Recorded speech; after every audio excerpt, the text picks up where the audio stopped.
මේ බලන්න පේනවනේ වැස්ස. අපේ පරවි හදන යාළුවන්ට තියෙන ලොකුම කරදරයක් තමයි මේ එක දිගට වහින වැස්ස.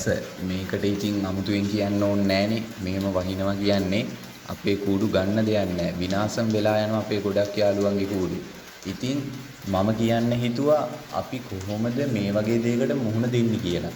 ඒ කියන්නේ අපි කොහොමද පෙර සූදානමක් ඇතුව මේ වගේ දෙයකට මුහුණ දෙන්න අපිට කරන්න පුළුවන් දේවල්. අපේ කූඩුව බේරගන්න අපිට කරන්න පුළුවන් දේවල් කියන්න තමයි මම අද හිතුවේ. ඉතින් යමු වැඩි කතාවක් නැතුව වීඩියෝ එකට.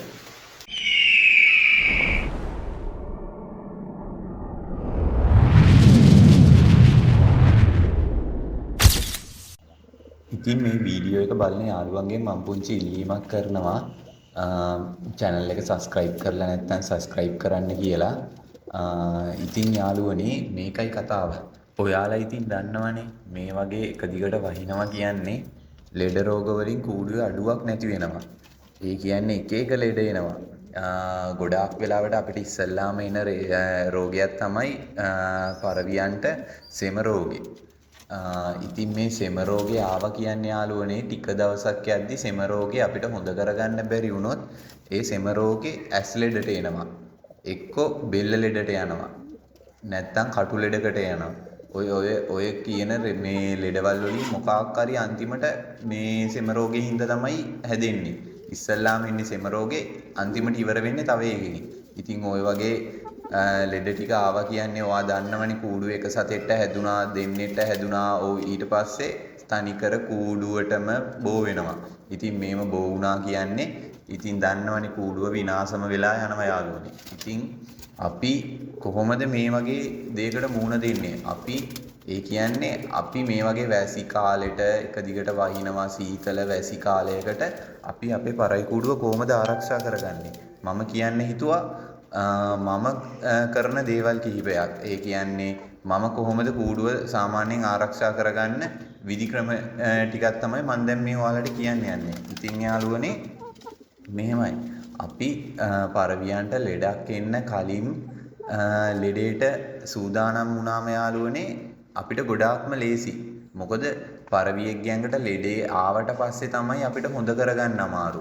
ඒ වුණාට අපි ලෙඩේ එන්න කලින් ඒව වළක්වා ගත්තොත් අපිට ඇත්තටම ඒ කියන්නේ සාර්ථක ලෙස ඒ දෙයට මුහුණ දෙන්න පුළුවන්. ඉතින් මම අද කියන්නම් පොඩි පොඩි ටිප්ස් වගේක් ඔයාලට මේ වගේ වැස්ස කාලෙට සීතල කාලෙට පරවි කූඩුවේ ඔයාලගේ බේර ගන්න පුළුවන් විදි කිහිපයක්. ඉතින් මෙහෙමයි.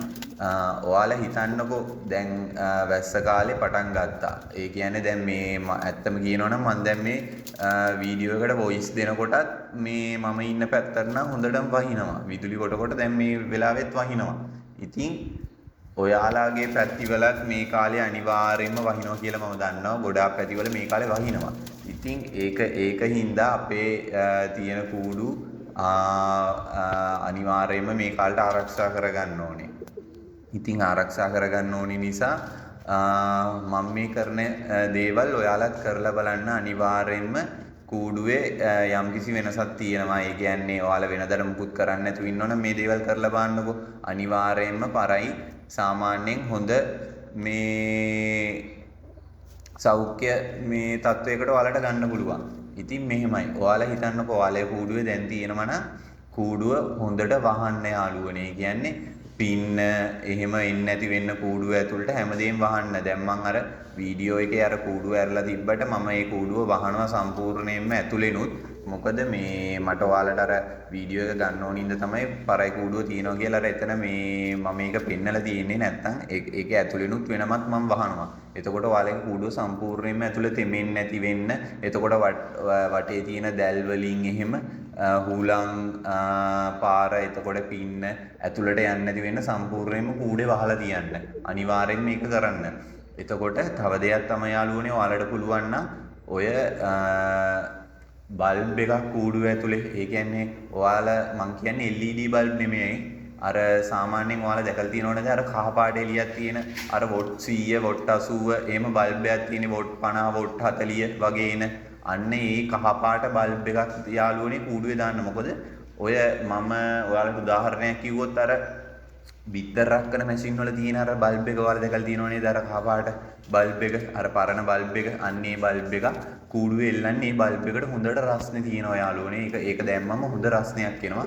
ඒ වගේ මේ ඔයාලට හැකියාවක් තියෙනවා නම් ඒ වගේ දෙයක් කරන්න අනිවාර්යෙන්ම හොඳයි. මොකද කූඩුව ඇතුළේ එතකොට හීට් එකක් මේ තියෙනවා. ඒ කියන්නේ රෑකට එහෙම අනිවාර්යෙන්ම හීට් එක රැඳිලා තියෙනවා. මං කියන්නේ රෑකට වගේ දාලා තියන්න යාළුවනේ. මොකද රෑට තමයි ගොඩාක්ම මේ සීතල අල්ලන්නේ සතුන්ට. ඒකින්ද රෑකට ඒ වගේ බල්බයක් කූඩුව ඇතුළට වයර් එකක් ඇදලා හයි කරොත් ඔයාලට පුළුවන් ඒක උදේට ඔෆ් කරලා දාන්න. මේ පාන්දරට හරි උදේට හරි රෑට අනිවාර්යෙන් පුළුවන් නම් ඒකක් දාලා තියන්න ගොඩාක් හොඳයි. පුළුවන් අයගේ ඒක කරන්න කියලා මම කියන්නේ. එතකොට යාළුවනේ තව දෙයක් තමයි දැන් මේකට මේ කාලෙට අනිවාර්යෙන්ම සෙම රෝග තමයි එන්නේ. පරයියන්ගේ අර නහය ගාව තෙත් වෙනවා. එතකොට ඒකෙන් ඔයාලට ඉක්මනට අඳුර ගන්න පුළුවන්. පරයිය පොඩ්ඩක් පුම්බන්න ගන්නවා මේ කාලෙට. ඉතින් මං කියන්නම් ඉස්සල්ලාම මේ වගේ ලෙඩ ඉන්නේ යාළුවනේ මාසත්තුන්ට වඩා පැටවුන්ට. අපේ කූඩුවල ඉන්න පැටවුන්ට තමයි ඉස්සල්ලාම මේ වගේ රෝගවලට ලක් වෙන්නේ. ඉතින් අපි මේ පැටවු ඉස්සල්ලාම පැටවුන්ට කරන්න පුළුවන් හොඳ ට්‍රීට්මන්ට් එකක් මං කියන්නම්. ඔයාලට මේ ඒ වගේම මාසත්තුන්ට කරන්න පුළුවන් ට්‍රීට්මන්ට් එකක් කියන්නම්.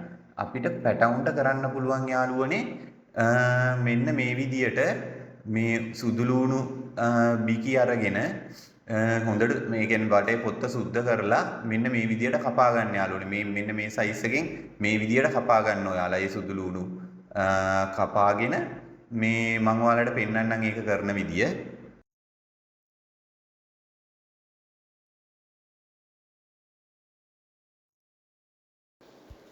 ඔයාලා මේ විදියට පරයි පැටවුන්ට කෑම කැව්වට පස්සේ හරි හවසට හරි කොහොමරි කූඩුව වහන්න කලින් මෙන්න මේ විදියට ඒ කෑලි ටික මේ පැටවුන්ට ගිල්ලව ගන්න. මෙන්න මේ විදියට ඔයාලට මේ මම පෙන්නන්නම් මේ මෙන්න මේ කරන විදියට හොට ඇරලා ওই විදියට සාමාන්‍යයෙන් මේ වගේ ওই පැටවු ඉන්නකොට ඒ පැටවුන්ට ගිල්ලවන්න. ඒ සුදුලූණු බිකි ටික. එතකොට මේ අපි මේ විදියට කරනකොට මේ සත්තුන්ට ඒ කියන්නේ මේ සුදුලූණු වලට ඇඟේ හීට් එක එයාලට තියාගන්න පුළුවන්. ඒ කියන්නේ මේ දවස් වලට දැන් තියෙනවා ඒ කියන්නේ රැට අනිවාර්යයෙන්ම සීතලයිනේ. එතකොට සීතලයි. එතකොට මේ රැට විතර නෙමෙයි කොහොමත් හවස් වෙනකොට සීතල ගන්නවා මේ වැස්ස දවස් වලට. ඉතින් එයාලගේ ඇඟේ තියෙන හීට් එක එයාලට තියාගන්න පුළුවන් මේ විදියට සුදුලුණු කෑලි දුන්නාම. එතකොට එයාලගේ ප්‍රතිශක්තිකරණය තව දෙයක් තමයි ප්‍රතිශක්තිකරණය වැඩි වෙනවා ඇඟේ තියෙන ප්‍රතිශක්තිකරණය වැඩි වුණාම එයාලගේ ඒ කියන්නේ ලෙඩ රෝග වලට ගොදුරු වෙන්න තියෙන අවදානම ගොඩාක්ම අඩු වෙනවා. ඒකින්ද අර එයාලට ඒ කියන්නේ පොඩි එනර්ජි එකක් වගේ දෙයක් ඔතන වෙනවා. ඒකින්ද අර පුම්බන් ඉන්න ගතිය එහෙම නැති වෙනවා. ඉතින් මේ වගේ සුදුලුණු කෑලි ඔයාලා මේ වගේ මේ වැස්ස දවස් වලට මේ ගිල්ලෝන එක ගොඩාක් හොඳයි. මේකේ ඒ මං කපපු එක කෑල්ල තමයි එක පැටියෙක්ට දෙන්නේ. ඒ කියන්නේ ඒ තරම් කෑලි දෙකක් එක පැටියෙක්ට එහෙම දෙන්න එපා. එක පැටියෙක්ට දෙන්න ඕනේ එක කෑල්ලයි. ඒ වගේ එතකොට මහ සතෙක්ට තව ඒ කපපු ප්‍රමාණයට වඩා පොඩ්ඩක් ලොකු වුණාට කමන්නේ නැහැ. ඒ කියන්නේ මහ සතෙක්ට දෙනවා නම් ඔයාලා බලන්න ඒ කියන්නේ ඉස්සෙල්ලාම අර මහ සතෙක්ගේ පොඩ්ඩක් නහය ගාව තෙත් වෙලා ඒ වගේ තියෙන සත්තු ඉන්නවනම් ඒ සත්තුන්ටත් දෙන්න. තව දෙයක් තමයි මේ වගේ සුදුලුණු ගිල්ලනවා වගේම මහ සත්තුන්ට ඔයාලා වතුර එක තියෙනවනේ. ඒ වතුර එක තියෙනකොට ඔයාලා හැමතිස්සෙම කූඩුව ඇතුලේ වතුර එකක් තියන්න එපා මේ වැස්ස දවස් වලට. සමහර කට්ටිය නම් උදේ අද දාන වතුර එක හෙට ආයි සත්තුන්ට කෑම දාන ටයිම් එකේ තමයි වතුර එක මාරු කරන්නේ. ඒ වගේ කරන්න එපා. අනිවාර්යයෙන්ම වතුර එක කෑම කෑවට පස්සේ වතුර එක අයින් කරලා තියන්න මේ වගේ වැස්ස දවස් වලට. මොකද ඒ කියන්නේ වතුර එකට විස බීජ ගිහිල්ලා අන්තිමට මේ අනිත් සත්තුන්ගේ මේ විස බීජ තව එක්කෙනෙක් බොනකොට ඒ අනේක වැඩි. ඉතින් ඒකින්ද ඔයාලා හැමතිස්සෙම වතුර එක අයින් කරන්න. ඒ කියන්නේ කෑම කාලා ඔක්කොම ඉවරනාට පස්සේ වතුර එක අයින් කරන්න. එයාලට ඉතින් ඒ වතුර එක අයින් කරනවනේ අන්න ඔය වතුර එක තියෙනවනේ ඔය වතුර එකට අපිට පුළුවන් කරන්න දෙයක් ඔයාලා දැන් කෑම දාන ටයිම් එකේ වතුර එක තියෙනකොට ඔයාලා උණු වතුර එකක් හොඳට රත් කරලා ඒ උණු වතුරයකට සාමාන්‍ය ලීටර එකමාරකට ලීටරයකට සුදු ලුණු බිකි 3ක් වගේ ගන්න. සුදු ලුණු බිකි 3ක් වගේ අරගෙන ඔයාලා කරන්න ඕනේ මේක තලන්න එක්කෝ මිරිස් ගලෙන් හරි වංගෙඩියෙන් හරි තලන්න. තලලා අර උණු වතුර කප් එකක් අරගෙන ඒ කියන්නේ ඔයාලා දාන මේ වතුර භාජනයේ තියෙනවනේ වතුර භාජනයේට අර උණු වතුර එක දාලා අර සුදු ලුණු බිකි ටිකක් දාන්න. ඒ සුදු ලුණු බිකි ටිකක් දාලා ඒ තලාගත්ත සුදු ලුණු බිකි තුන ලීටරයකට ලීටර එකමාරකට සාමාන්‍ය මම නම් බිකි 3ක් වගේ දාන්නේ. ඒ බිකි තලාගත්තේ බිකි ටික දාලා මේ උණු වතුරත් එක්ක බොන්න දෙන්න එපා උණුවේ. ඒක ටික වෙලාවක් හොඳට තැම්බෙන්න දෙන්න මේ වතුර එක. ඊට පස්සේ තැම්බෙන්න දුන්නාට පස්සේ අර වතුර වලට එතකොට හොඳට උනා ගන්නවා අර සුදු ලුණු බිකි ටිබල තියෙන මේ යුසර්. ඊට පස්සේ ඔයාලා ඒක මේ ටික වෙලාවක් ඒ තැම්බෙන්න තිබ්බට පස්සේ මේ ඕක මද රස්නයක් වගේ එනකන් ඒක තියන්න. ඒ කියන්නේ සාමාන්‍යයෙන් ඔයාලගේ අතට දැනෙනවනේ සාමාන්‍ය සතෙක්ට බොන්න පුළුවන්ද බැරිද කියලා. පොඩ්ඩක් අල්ලලා බලන්න. සාමාන්‍යයෙන් නිමෙන්නම දෙන්න එපා. ගොඩක් වතුර එක සීතල වෙන්න දෙන්න එපා. සාමාන්‍යයෙන් මද රස්නයක් වගේ ගානකට එනකොට මේ සත්තුන්ට කෑම දාන වෙලාවට අන්න ඒක බොන්න දෙන්න. මම මේ කියන්නේ වැස්ස දවස් වලට. ඉතින් ඒ වගේ දවස් වලට අන්න ඒ වගේ මේ දාලා මේ මද රස්නින් ඔය සුදු ලුණු බිකි 3ක් 4ක් දාලා බොන්න දෙන්න වතුර එක. එතකොට කූඩුවේ ඉන්න ඔක්කොම සත්තුන්ට ඒක ඇඟට යනවා. එතකොට ඔයාලගේ මේ ප්‍රතිශක්තිකරණය ඔක්කොගෙන් වැඩි වෙලා සත්තු හොඳට ෆිට වෙලා ඉන්නවා. ඒ කියන්නේ යාලගේ ශරීරයේ දුර්වල මේ වෙන අවස්ථා එතකොට අඩු වෙනවා. ඉතින් දුර්වල වෙන අවස්ථා අඩු වෙනවා කියන්නේ යාලට ලෙඩ රෝග වලින් ගොඩක් ආරක්ෂා වෙනවා. ඉතින් ඔයාලා අනිවාර්යයෙන්ම ඒ දේ කරලා බලන්න. ඉතින් මම මේ කිව්වේ ලෙඩ රෝග ඔයාගේ කූඩුවට ඇතුල් වෙන්න කලින් අපි ආරක්ෂා කරන විදියක් ගැන. එතකොට ඔයා දැන් හිතන්නකෝ ඔයාගේ කූඩුවට දැන් මේ වෙනකොටත් ලෙඩ රෝග ඇවිල්ලා කියලා වැස්ස නිසා සෙම වගේ රෝග එතකොට සෙම රෝග එතකොට ඇස් ලෙඩ වගේ දේවල් කූඩුවට දැන් මේ වෙනකොට සෙම රෝග ටික ඇවිල්ලා ඉවරයි කියලා හිතන්නකෝ. එහෙනම් දැන් එක සතෙක් දෙන්නෙට වඩා දැන් ඔයාගේ සාමාන්‍යයෙන් කූඩුවේම ඇවිල්ලා තියෙනවා නම් ඔයාට මම කරන දෙයක් තමයි ඒ වගේ වෙලාවකට දැන් ඔය වතුර එකට ඔයාලා දන්නව නේද පොලිඩොක්සින්. අන්නේ පොලිඩොක්සින් මේ සිරප් එක ගෙනල්ලා වතුර එකට කලවම් කරලා දෙන එක තමයි. එතකොට ඒකේ තියෙනවා මේ දෙන්න ඕනේ මාත්‍රාව පෙට්ටියේ. ඒක බලන්න ඔයාලා. එන්නේ මාත්‍රාවෙන් බලලා දවස් 5ක් වගේ එක දිගට දෙන්න සත්තුන්ට. බොහෝ දුරට ඒක සාර්ථකයි. ඔයා හිතන්නකෝ මේ ඔයාගේ කූඩුවේ සත්තු 3 දෙනෙක් වගේ තමයි මේ ලෙඩේ හැදිලා තියෙන්නේ කියලා. එතකොට ඔයාට පුළුවන් ඕනනම් මේ මම කරන විදියක් ඔය පොලිඩොක්සින් එකෙන් 0.4ක් විතරක් අරගෙන පොඩි මූඩියකට වගේ අරගෙන ඒකෙම බෝතල් මූඩියට ගත්තත් කමක් නැහැ. මම නම් එහෙමත් කරනවා. ඒ මූඩියටම මේ 0.4ක් වගේ දාගෙන ඒකට ඒ මූඩියට චූට්ටක් වතුර දාගන්න. එතකොට ඒකේ මේ ඒ කියන්නේ මූඩිය ප්‍රමාණයට මේ වතුර ටිකක් දාගෙන 0.4ක් දාගෙන පොලිඩොක්සින් එකේ අර ලෙඩ හැදිච්ච සත්තුන්ට විතරක් සිලින්ජර් එකක් වගේ අරගෙන මම මේ සාමාන්‍යයෙන් 0.45ක් කටර දානවා එක සතෙක්ගේ. ඒ වගේ ලෙඩ හැදිච්ච සත්තු ඉන්නවා නම් අර ඒ කියන්නේ කූඩුවේම සත්තු නැතුව මේක සත්තු දෙන්නේ 3 දෙනෙක්ට තිබ්බොත් මම ඒ වැඩේ තමයි කරන්නේ.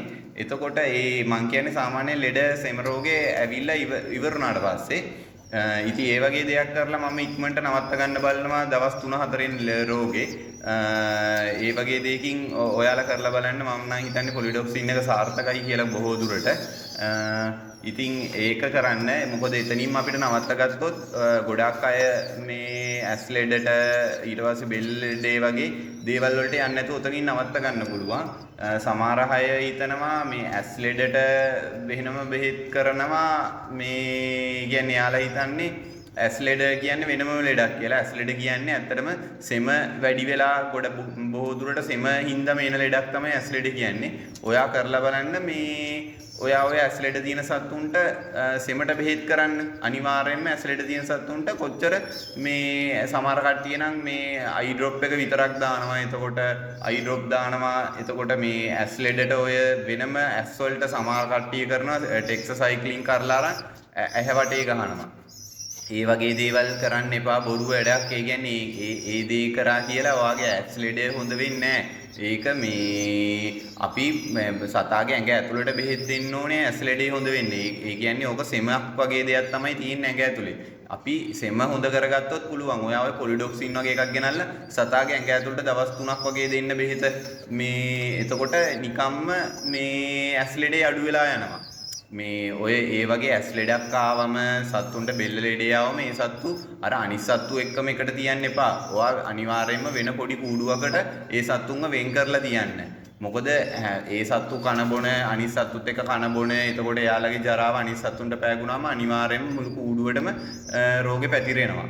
ඉතින් ඒ වගේ සත්තු ඉන්නවනම් කූඩුවේ අනිවාර්යයෙන්ම ඔයාලව අයින් කරලා එයාලට වෙනම ප්‍රතිකාර කරන්න. ඉතුරු සත්තු ටිකට ඔයා වෙනම දෙයක් කරන්න.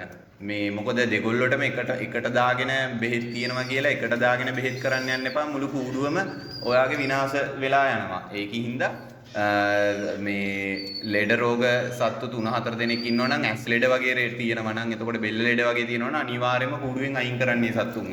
අයින් කරලා එයාලව වෙනම තියාගෙන ප්‍රතිකාර කරන එක තමයි හොඳම දේ. නැත්තම් ඔය කූඩුවේ ඉන්න පැටවු ඉන්නවනම් පැටවු හැමෝටම ওই විස බීජ ඇතුල් වෙනවා. ඉතින් එතකොට ඔයාගේ මුළු කූඩුවම විනාශ වෙනවා. ඒක නිසා මම කියන්නේ ඔයාලා හැමතිස්සෙම සතෙක්ට ඒ වගේ ලෙඩක් තියෙනවා නම් අනිවාර්යයෙන්ම කූඩුවෙන් අයින් කරලා ප්‍රතිකාර කරන එක තමයි හොඳම දේ. ඉතින් මේවා හරියට කරොත් ඔයාලට පුළුවන් ඔයාලගේ කූඩුව මේ වගේ වැසි කාලවල වලදී අනිවාර්යයෙන්ම ආරක්ෂා කරගන්න. ඉතින් මං හිතනවා ඔයාලට මේ වීඩියෝ එක ගොඩක් වැදගත් වෙයි කියලා. ඉතින් මම තව දෙයක් ඔයාලට කියන්න බැරි වුණා. මේ සෙම රෝග විතරක් නෙමෙයි වැසි කාලේ වෙන අපිට තව කරදරයක් වැස්ස කාලේ තමයි ගොඩාක් කට්ටියගේ කූඩු වඩන්නේ හොරු. හොරුන්ට කූඩු වඩන්නත් ලේසි මේ වගේ වැස්ස කාලේ තමයි. මොකද සද්ද ඇහෙන්නේ කූඩු වඩන්න ලේසි යාලට. ඒකින්ද ඔයාලා අනිවාර්යයෙන්ම අවධානයෙන් ඉන්න රැයට මේ වගේ වැස්ස දවස්වල අනිවාර්යයෙන්ම මේ කාලේට තමයි හොරුන්ට කූඩු වඩන්නත් ලේසි. ඉතින් මේ ඒ ගැනත් අවධානයෙන් ඉන්න. ඉතින් ඔයාලගේ කූඩු ඔයාලා පරිස්සම් කරගන්න. වෙන කවුරුත් කාටවත් බෑ තමන්ගේ කූඩුව පරිස්සම් ගන්න තමන්ම තමයි පුළුවන්. ඉතින් මං හිතනවා අද ඔයාලට මේ වීඩියෝ එක ගොඩාක් වැදගත් දෙයක් මේ දැනගන්න හම්බුණා කියලා. එහෙනම් මම තව වීඩියෝ එකකින් හම්බ වෙන්නම්. මං නැවතත් කියනවා පුළුවන් නම් channel එක subscribe කරන්න කියලා.